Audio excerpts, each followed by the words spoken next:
хүний сайн сайхан амьдрах хэсэг нь хэн нэгэн дарга сайднараас биш, аль нэг нам эвслээс биш, өөрсдийнхөө төлөө хүлээх хариуцлагаас нь хамаардаг байгаасаа хариуцлагатай хүн болгоно хөгжин дэвших болцоо боломж нь нээлттэй байгаасаа гэж боддог. Хуулийн уг үсэг тасал болгоны ард хүний ажил амьдрал хэмжигдэж байдаг. Үйлдвэрчний эвлэлийн байгууллага маань мянган гишүүдийн ажил амьдралтай холбоотой хууль тогтоомжийг тогтооход зайлшгүй бидний оролцоо дуу хоолой хэрэгцээтэй байдаг. Ер нь бол парламент төлөөллийн нийлбэр. Энэ төлөөллийн нийлбэрийг сайн хангаж чадсан парламент нэр хүндтэй сайн хуулиудыг гаргаж чадна гэсэн.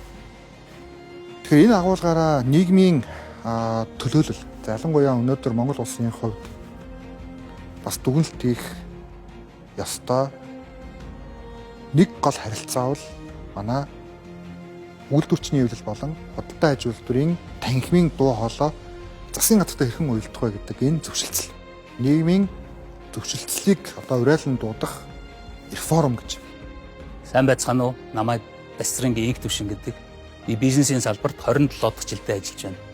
Энэ удаагийн улсын их хурлын сонгуульд хувийн хвшлийг төлөөлөн нэр дэвших санал ирснийг нь хувийн хвшлийн нийтлэг эрх, хууль зүйн ашиг сонирхлыг хамгаалах, бизнес эрхлэх татвар эрх зүйн орчныг сайжруулах чиглэлээр ажиллахаар хүлээн авч байна. Намайг Сүхбаатарын Эрдэнэт гэдэг хөдөлмөрийн эдийн засгийн мэргэжилтэй сургууль төгссөн цагаас хойш тасралтгүй 21 жилийн турш эгэл жирийн ажилчдын дуу хоолой болж ажил амьдрал маань өнгөрчээ. Өнөөдөр дэлхийд дээр 3.5 тэрбум орчим хүн ажил хөдөлмөр эхэлж байгаагийн 1 сая Монгол улсад ажиллаж амьдарч байна. Нэгдсэн үндэсний байгууллага, олон улсын хөдөлмөрийн байгууллага, олон улсын үйлдвэрчний эвлэлийн байгууллагуудаас гишүүн орнуудад нийгмийн тэгш хүртээмжтэй өсөлт, шударга нэмгийг бүтээх, хүртээмжтэй өсөлтийг тунгаглан зарж байгаа энэ цаг дор Монголын мянган ажил хөдөлмөр эрхлэгчдийн дуу хоолойг хүргэхийн тулд 2024 оны улсын их хурлын сонгуульд нэр дэвшиж байна.